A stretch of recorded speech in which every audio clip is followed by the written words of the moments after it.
디모데전서 3장입니다. 디모데전서 3장에는 또 아주 몇 가지 중요한 진리들이 담겨 있습니다. 경건에 관한 하나님의 말씀이 기록되어 있습니다. 이 경건에 대해서는 디모데전서 3장, 4장 이렇게 같이 봐야 되는데 우선 3장에 기록된 말씀을 중심으로 증거하겠습니다. 디모데전서 3장 앞부분은 교회에 반드시 세워져야 할 감독과 집사의 기준이 들어 있습니다. 감독은 우리가 잘 알고 있습니다. 감독이라고 하는 것은 이 시대 목사님들로 생각하시면 됩니다. 감리교에서는 감독이라고 부르죠. 이 지교회의 모든 교회 목사들을 지휘하는 목사님들을 이렇게 도와주고 감독하는 직위, 그게 이제 감리교에는 이 감독 직분이 있습니다. 그런데 장로교나 일반 다른 교회 관행이나 제도를 보면 이 감독은 담임 목사님 정도로 이해하시면 됩니다. 물론 장로도 포함이 된다고 할 수 있습니다. 감독과 집사, 이 성경에서 말씀하는 집사는 장로 교단의 관행이나 제도를 중심으로 말씀드리면 이 시대에는 안수 집사로 우리가 볼 수 있습니다. 사실은 성경 속에서 안수 집사라는 제도는 없습니다. 이 안수 집사 제도가 생긴 거는 이 스테반이나 빌립을 집사 직분으로 오해하는 데서 비롯된 것이라고 봅니다. 복음 전도자, 복음을 전하는 자로 사도들이 안수해서 세웠습니다. 사도들의 일이 너무 바쁘니까. 그들 이름을 이제 에반젤리스트라고 합니다. 영어로 번역된 말을 보면. 그 이제 전도자죠. 스데반이나 빌립을 집사로 이렇게 자기적으로, 전통적으로 그렇게 이제 이해해 왔습니다. 가톨릭에서는 뭐 스데반을 신부라고 호칭합니다. 그런데 성경에는 일꾼입니다. 복음 전하는 자들이죠. 사도들을 도와서. 스데반이 최초의 순교자인데 그분을 이제 집사로 생각하고 접근하다 보니까 스데반이나 빌립 그 일곱 사람을 사도들이 안수했지 않았습니까? 그게 안수 집사로 이해를 하고 그래서 이제 오늘날 우리나라 교회에서 대부분 장로교회나 다른 그 교단도 마찬가지입니다. 안수 집사로 채택을 해서 안수 집사로 뽑힌 사람들을 목사님들이 이제 안수해가지고 세웁니다. 그래서 이제 안수 집사, 여기 디모데전서 3장에 기록되어 있는 집사라는 말, 우리가 이 시대에 그냥 안수 집사로 이해하시면 됩니다. 감독과 집사의 직분은 크게 다르지 않습니다. 같은 걸로 이해하시면 됩니다. 조금 차이가 있는데, 차이가 있다 그러면은 오늘 말씀 속에서 보면 감독은 가르치기를 잘해야 된다라는 말씀이 디모데전서 3장 2절에 기록되어 있습니다. 나그네를 대접하며 가르치기를 잘하며, 이제 그 앞전에 이 감독에 대한 감독 직분을 포괄적으로 하신 말씀이 있습니다. 그 1절에 기록이 되어 있죠. 사람이 감독의 직분을 얻으려 함은 선한 일을 사모하는 것이라 함이로다. 선한 일.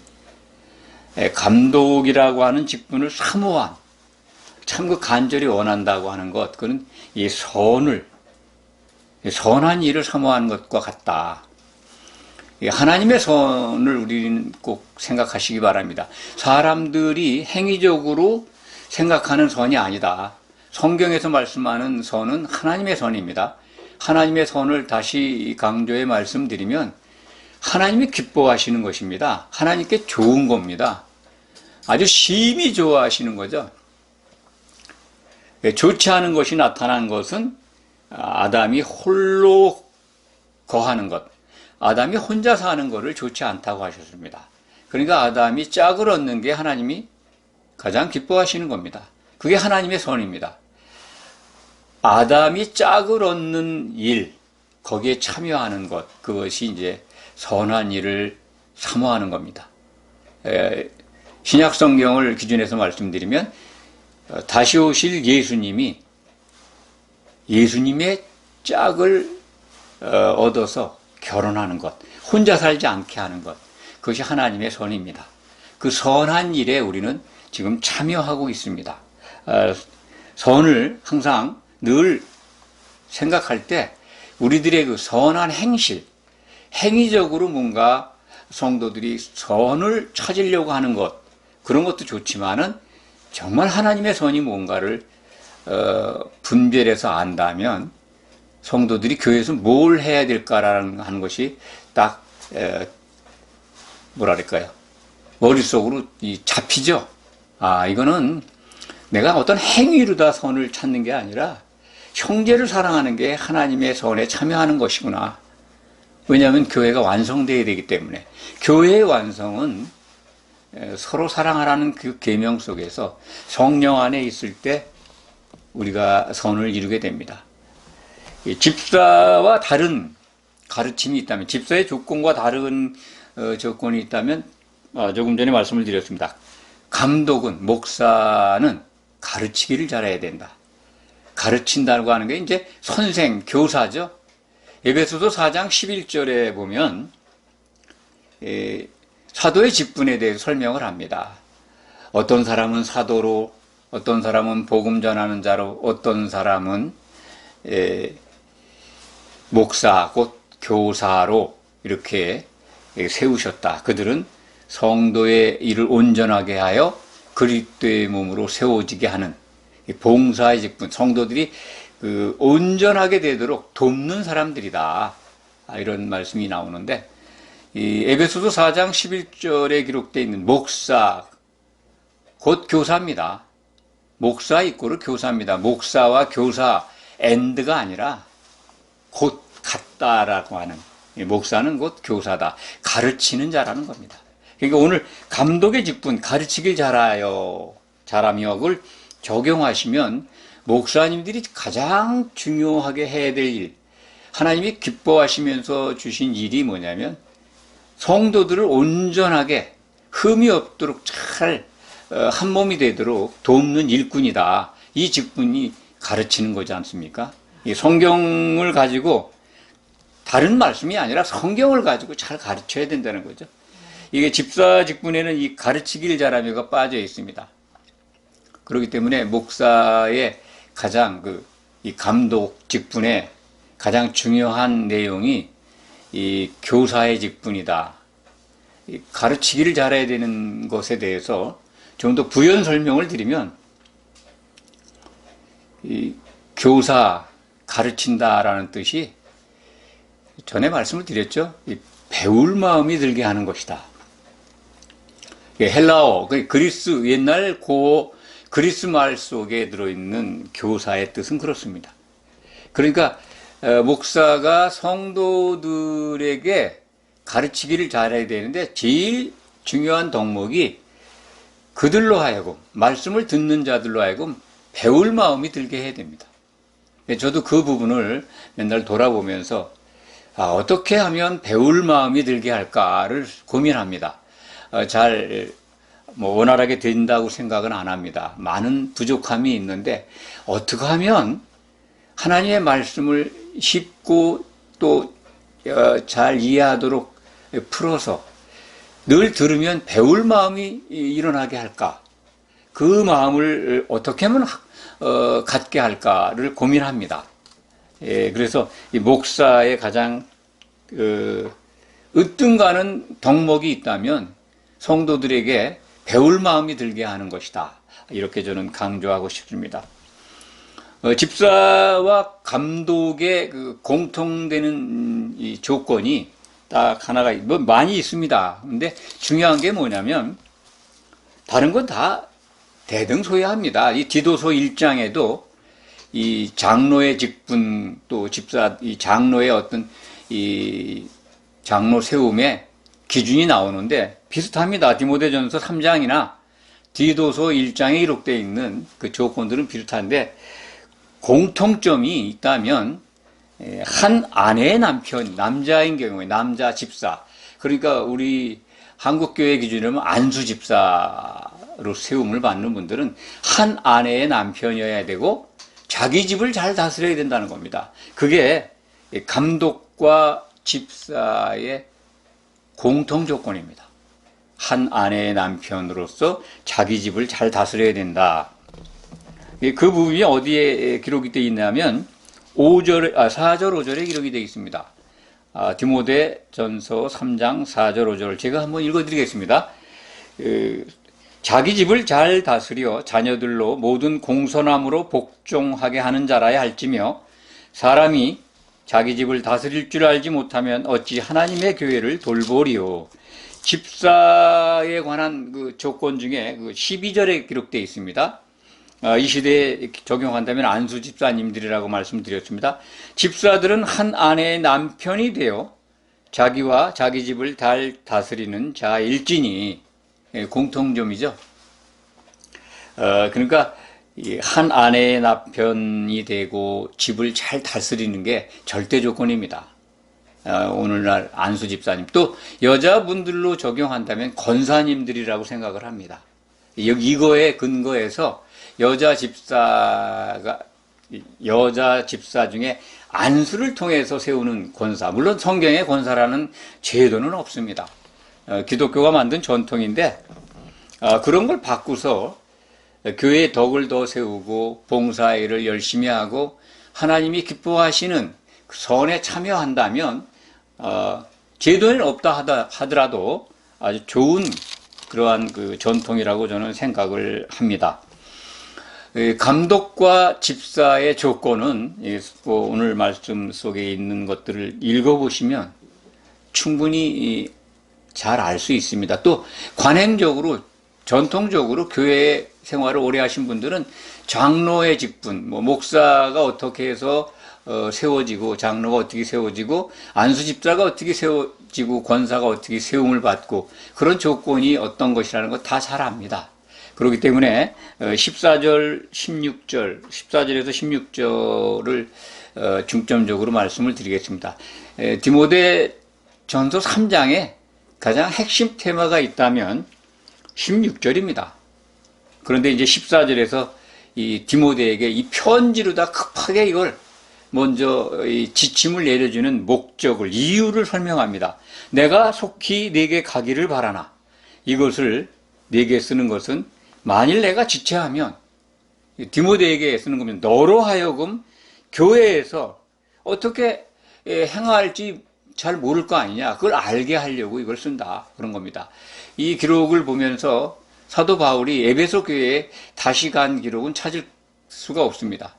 고린도 교회에서 예루살렘에 갈 때 이 에베소 교회 근처에 어느 항구에서 에베소 교회 장로들을 부릅니다. 그리고 이제 그들에게 그들을 훈계를 하고 또 기도를 하죠. 그 부분이 이제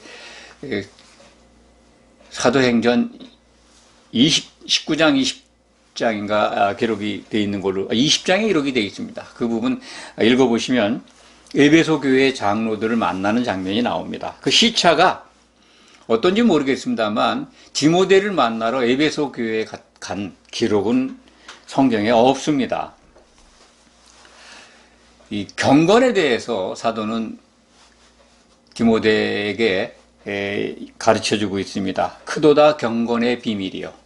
아주 매우 큰 것, 경건이 매우 큰 비밀이라는 겁니다. 경건을 다들 잘 아실 겁니다. 신앙생활 오래 하신 분들, 교회에 들어와신 모든 성도님들은 그 경건을 사모합니다. 경건을 바라지 않는다면 성도가 아닙니다. 마음속으로는 경건을 막 이루려고 하는데 그게 잘 안 되는 거죠. 그런데 경건을 자세히 알고 있는 분들이 별로 없습니다. 성경 속에서 경건의 뜻을 알아야 되고 경건의 비밀을 알아야 되고 경건의 능력을 우리가 분명하게 깨닫고 있어야 합니다. 오늘 여기 경건의 비밀인데 경건의 비밀이라고 선언을 하고 나서 16절에 그는 육신으로 나타난 바 되시고 영으로 의롭다 하심을 받으시고 그 6개의 내용을 이렇게 서술하고 있습니다. 경건의 비밀이라는 겁니다. 그 내용을 읽어보시기 바랍니다. 바로 우리 주 예수 그리스도를 지칭하고 있습니다. 그분이 예수님이 경건의 비밀이라는 겁니다. 그러면 경건이 뭐길래 예수님이 경건의 비밀일까? 경건은 헬라 말로 풀어보면 예배를 사모하는 것, 예배를 즐기며 기뻐하는 것, 하나님 경배를 좋아하는 겁니다. 이걸 좀 애매하죠? 조금은? 예배를 좋아하는 게 뭔가? 하나님을 경배하고 공경하는 것을 즐긴다? 그게 뭐겠습니까? 우리가 주일 예배만 생각해도 주일날은 의관도 이렇게 정제하고 또 마음가짐도 이렇게 또 이렇게 뭐랄까요? 경건이죠. 예, 이게 정말 좀 의복도 잘 가려 있고 마음가짐도 새롭게 하고 예배에 임하는 태도를 가지려고 합니다. 그러니까 예배에 임하는 마음가짐, 그것을 조신하는 거죠. 하나님을 대면한다. 하나님을 향해서 하나님을 찬송하고 하나님을 바라는 것. 그런 것들이 예배의 요소지 않습니까? 그걸 즐겨한다는 거니까 하나님을 만나는 거예요, 항상. 즐겨한다는 것. 하나님께 드리는 예배를 즐겨한다는 게 24시간 깨어서 하나님과 소통하고 싶은 겁니다. 그러면 경건하지 않을 수가 없잖아요. 그게 바로 경건입니다. 예배를 좋아하는 것. 항상 내가 하나님과 소통하고 싶어. 그렇다면 허튼 생각 같겠습니까? 하나님이 싫어하는 생각을 가지고 하나님이 싫어하는 일들을, 하나님이 싫어하는 행위들을 하겠습니까? 그러니까 주일날만 내가 이거 경건해야지. 주일날 예배가 있으니까 옷도 참 깨끗하게 잘 가려 입고 또 마음가짐도 새롭게 하고 정말 하나님을 공경하는 그런 마음 태세를 준비해야지. 이게 경건에 이르는 거거든요. 근데 예배를 좋아한다면 항상 그런 자세를, 마음가짐을 갖는 겁니다. 아멘. 그러면 하나님을 향해서 그런 마음가짐을 갖게 한 분이 누굽니까? 그걸 하나님을 공경하고 예배할 수 있게 한 분이 우리 주 예수님입니다. 아멘. 아버지를 알게 하셨잖아요. 그리고 하나님께 예배하는 걸 가르쳐 주셨잖아요. 그래서 경건의 비밀이 예수 그리스도입니다. 그리스도 아니면 우리가 경건에 이를 수가 있습니까? 아무리 스스로 경건해 보려고 해도 안 됩니다. 성령의 역사가 없으면 하나님이 기뻐하시는 경건에 이를 수가 없습니다. 그래서 그것이 이 경건의 비밀을 사도 바울은 그냥 예수 그리스도를 설명하고 있습니다. 6가지로. 그는 육신으로 나타난 바 되시고 말씀이 육신이 되셔서 이 땅에 오셨습니다. 로고스, 하나님의 논리가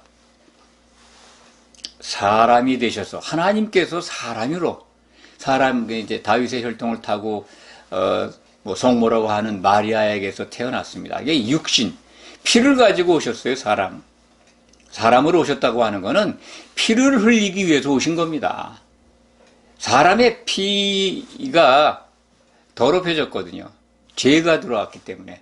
그래서 죄 없는 몸으로 오신 예수님의 피가 필요했습니다. 그래서 사람이 구원받을 수 있는 길을 열으신 거죠. 육신으로 나타난 바 되신 거 우리 다 이해합니다. 다 합니다. 교회에 들어온 분들이 이걸 부정할 수는 없습니다. 영으로 의롭다 하심을 받으시고 죄가 없으셔서 부활하셨죠. 영체를 입으셨습니다. 예수님이 부활하셨어요. 의롭다. 하나님 앞에 의로우셔서 하나님 보호자로 복귀하셨습니다. 의롭다 하는 것은 죄가 없다는 뜻입니다. 또 천사들에게 보이시고 천사들에게 호위돼서 셋째 하늘로 올라가셨죠. 또 예수님이 부활하셨을 때 천사들이 나타나 있었습니다. 무덤에 두 천사가 나타나 있는 것을 목격자들이 많이 보았고 그것은 성경에 기록되어 있습니다. 그리고 만국에 전파되셨잖아요. 지금도 전파되고 계시잖아요. 만국이라고 하는 건 모든 지구상의 백성들에게 하나님의 아들이 이 땅에 오셔서 우리를 구원하시기 위해 피를 흘리셨고, 그리고 하나님으로 복귀하신 그 속에 있는 복음을 우리는 받고 있습니다. 그래서 이 예수님의 복음이 만국에 전파되어 있습니다. 세상에서 믿음 받고 복음을 받아들인 모든 사람들이 믿음 받았죠. 우리 같은 이방 사람들이죠. 그 당시 따지면은 모든 민족들에게 복음이 전파돼서 우리 같은 이 사람들이 믿고 있습니다. 그리고 영광 가운데 올리셨다. 셋째 하늘들을 뚫고 하나님 보호자로 복귀하셨다. 그건 승천이죠. 부활 승천하신 것을 증거하고 있습니다. 이것이 바로 경건의 비밀. 이분이 우리를 경건이라는 걸 알게 하고 경건에 이르도록 하셨다는 거죠. 그러니까 경건의 능력이라는 말씀이 나오는데, 경건의 능력을 부인하는 자들이 말세에 나타난다는 게 이제 디모데후서 3장 1절에서 5절 사이에 있습니다. 디모데후서 3장에 보면 경건의 모양은 있으나 경건의 능력은 부인하는 자들. 경건하면서 예배의 모양은 갖추고 하나님을 경외하는 것 같아요. 하나님은 인정을 해요. 그런데 행위는 그렇지가 않다는 거죠. 말세에 나타날 어떤 목회자들의 모습입니다. 교회에 디모데에게 일러주신 말씀을 통해서 보면 그런 때가 올 것이다. 너는 그들에게서 떠나가라. 이렇게 가르쳐 줍니다. 경건의 능력을 부인합니다. 경건의 능력을 그럼 우리는 어떻게 생각할까? 우리가 경건을 알게 하고 경건에 이르도록 인도하는 능력, 예수님이죠. 그리고 경건의 능력은 궁극적으로 뭐겠습니까? 교회에 부름을 받은 우리 지체들이, 성도들이 이기는 자가 되는 겁니다. 경건 맨날 모양만 갖추면 뭐합니까? 경건 속에 있는 능력으로 인해서 무슨 열매를 맺느냐 이겁니다. 어떤 열매를 맺을 수 있는가? 경건의 능력, 그 예수님이 우리에게 주신 성령의 능력입니다. 이기는 자가 되어야 되는 겁니다. 경건의 궁극적인 목적이 있다면, 또 경건을 통해서 우리가 능력을 받아야 한다면 이기는 자가 되는 겁니다. 어린 양의 신부로서 모든 성도들이 한 세마포 옷을 입고 이기는 자가 되어서 혼인잔치에 들어가는 겁니다. 그게 경건의 궁극적인 목적이죠. 예, 그런 거는 생각 안 하고 경건의 모양만 갖추고, 모양은 있어요. 근데 능력은 생각하지 않습니다. 이 땅에서의 영광을 추구합니다. 그런 목회자들이 나타난다는 거예요. 오늘 말씀은 참 이 감독과 집사를 세우는 기준에서 우리가 정말 신앙생활에서 무엇을 가지고 항상 바라야 하는가를 일러줍니다.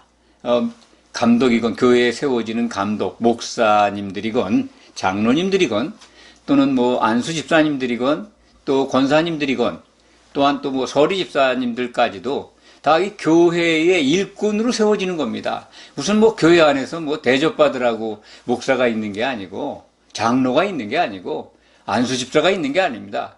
정말 성도들을 위한 봉사자들입니다. 내세우고 군림하고 권한 갖고 그거 아닙니다.